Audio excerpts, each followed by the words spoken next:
क्या आपने कभी सोचा है एक 24 साल का नौजवान, चारों तरफ अंग्रेजों की फौज और हाथ में सिर्फ एक पिस्तौल, और आखिरी गोली खुद के लिए क्यों? रुकिए, आज की यह कहानी सिर्फ एक शहीद की नहीं, यह कहानी वतन, स्वाभिमान और जुनून की है, जिसने गुलामी की जंजीरों को तोड़ने की ठान ली। 23 जुलाई 1906 मध्य प्रदेश के भाबरा गांव में एक बालक जन्म लेता है। नाम रखा गया चंद्रशेखर तिवारी, लेकिन इतिहास उसे किसी और अन्य नाम से जानता है। वो नाम है आजाद। सिर्फ 15 साल की उम्र में जब देश में महात्मा गांधी के नेतृत्व में असहयोग आंदोलन चल रहा था, यह बालक भी उस आंदोलन में कूद पड़ा और गिरफ्तार हो गया। जज ने पूछा नाम क्या है, तो उस बालक ने सीना तान कर कहा कि मेरा नाम है आजाद। और पिता का नाम पूछा तो उसने कहा मेरे पिता का नाम है स्वतंत्रता, और घर का पत्ता बताया जेल खाना। उस दिन से वह एक सिर्फ चंद्रशेखर नहीं रहा, उस दिन से वह चंद्रशेखर आजाद बन गया। जब अंग्रेजों ने अत्याचार बढ़ाए, जब लाठीचार्ज में लाला लाजपत राय घायल होकर शहीद हो गए, तब आजाद का खून खोल उठा। उन्होंने भगत सिंह, राजगुरु और सुखदेव के साथ मिलकर अंग्रेज अफसर सैंडर्स को सजा दी। यह सिर्फ एक बदला नहीं था, यह संदेश था कि भारतवासी अब डरेंगे नहीं।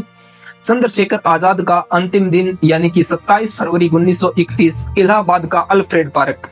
एक गद्दार की सूचना से चारों ओर अंग्रेजों ने उसे घेर लिया और गोलियां चलनी शुरू हो गई। आजाद अकेले लड़ते रहे, उसके पास आखिरी गोली बची और उन्होंने क्या किया, उन्होंने अपने ही सीने में वो गोली दाग दी। क्यों? क्योंकि उन्होंने कसम खाई थी कि अंग्रेज मुझे कभी भी जीवित नहीं पकड़ पाएंगे, और उन्होंने अपना वचन निभाया। सोचिए, 24 साल की उम्र, सपने कितने होंगे, जीने की चाह कितनी होगी, लेकिन उससे बड़ी थी देश की आजादी। आज हम खुली हवा में सांस ले रहे हैं, अपनी बात खुलकर कहते हैं।